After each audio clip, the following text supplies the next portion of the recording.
नमस्कार मंडळी, मी प्रणिता तुमचं कला स्क्रिप्टमध्ये मनापासून स्वागत करते।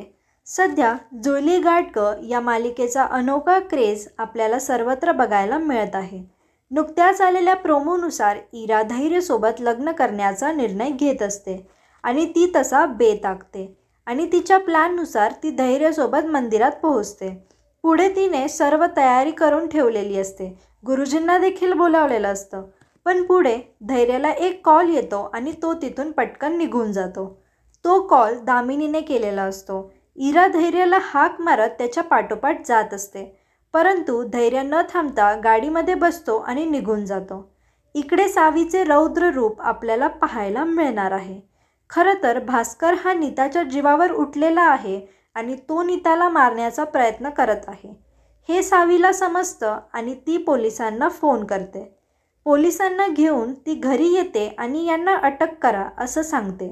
तिचे हे रूप बघून दामिनी देखील घाबरून गार होते, कारण सावी अन्यायाविरोधात लढत असते। तर हे सगळं प्रकरण ऐकून धैर्य आता घरी येतो। त्याला काय करायचे सुचत नसते। दुसरीकडे भास्कर प्रचंड घाबरलेला असतो, कारण त्याला तुरुंगवासात जायचं नसतं। पण सावी ऐकणार नाही आणि पोलिसांना ती सांगते की यांना अटक करा।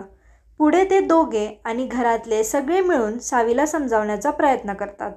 धैर्य देखील तिला सांगण्याचा प्रयत्न करत असतो, पण त्याचं देखील ती ऐकत नाही आणि शेवटी पोलीस भास्करला घेऊन जाणार तोपर्यंत नीता त्यांना अडवते आणि सावीच्या पाया पडते।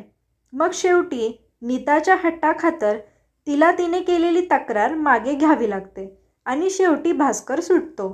पण आता सगळेजण म्हणजेच दामिनी, भास्कर, विलास, इरा, धैर्य हे सर्व लोक सावीवर नजर ठेवून आहेत आणि याचा नक्की ते बदला घेणार आहेत। पण या सर्वांना सावी कशी सामोरे जाणार हे पाहणं मनोरंजनाचं असणार आहे। तर मंडळी, पुढे नक्की काय होणार आहे याचे अपडेट्स आम्ही तुम्हाला वेळोवेळी देत राहू।